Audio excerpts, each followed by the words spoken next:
yanjye ubu abo bana baba bagiye hehe koko uyu mirimo yose ndayikorana paka nyirangize ariko igihe bari buzire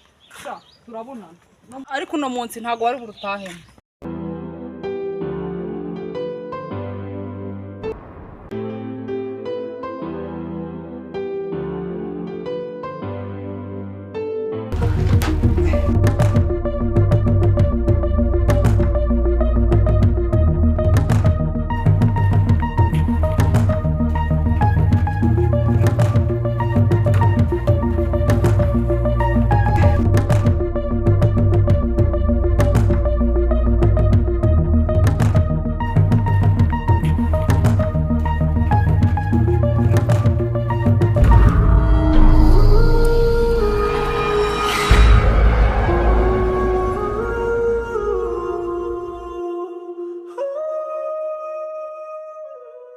Ako rero sha umuntu hano urabona turi guceta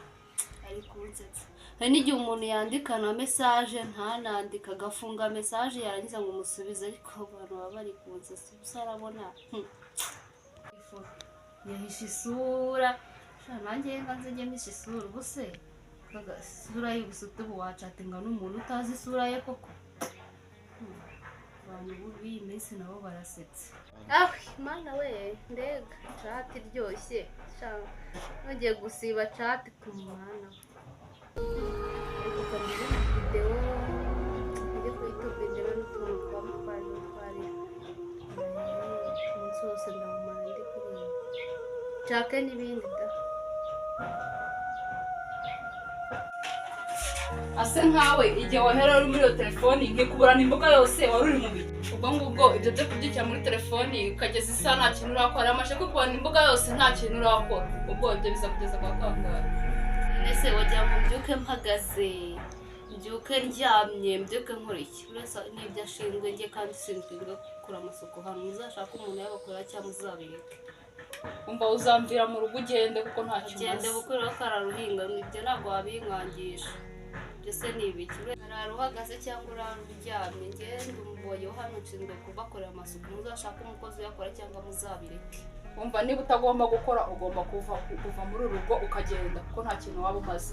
umwana arindwa inzara ndavuze ngo ziba buretse hari akaririmbo kaje gashyeshye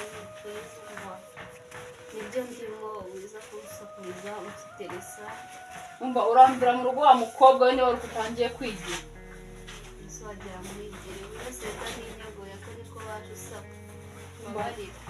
umva ngomba kukwirukana ukajya ugiye kwiyobora ukajya kwiyobora iwawe nagomba kwiyobora iwanjye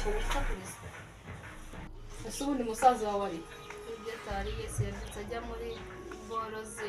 tuzagara by'ukudusanga umva nataha nawe arambona n'umunsi none hari mbone nta mikino mfite namwe mwese nzabirukana mujyane n'ubundi mujye kwiyobora hariya mu ndobo mu kanya uraje ujye kuyoza ndaje mu kanya nyoze ariko se mwebwe mwiriwe muto iyo tuba tutiwe ntabwo uba tubonye reba nk'isaha igihe ubu turi sangahe umva ugomba kumbwira aho uvuye mbwira aho uvuye vuba cyangwa aho mvuye ntabwo hakureba na abakecuru sinzi bimwe mwarigize gusa aho mbebera cyangwa niba udashaka kumbwira aho uvuye usubira iyo uvuye kare kuzaba nsubira aho mvuye se aho mvuye ko hano ariho mu rugo urumva najya hisha rero harabura nk'iminsi mike ngo nkwirukane mu rugo rwanjye kuko nta kintu umaze ase wowe wabyumura burundu n'umukecuru ntakintu uvugana n'iki kigo cy'icungo cya nandegeza siko ufite zagara bite ngiye abakecuru abantu babi bose sinzi ukuntu mwigize urabura kujya guteka ngo umuntu anirire utekereza ndi umukozi wawe umukozi wanjye sinaguhamye ngo ukenera kurya ubiteke njye nta rushije ubwo rero mu gihe uzakenera guteka nibwo ngiye uzambona hano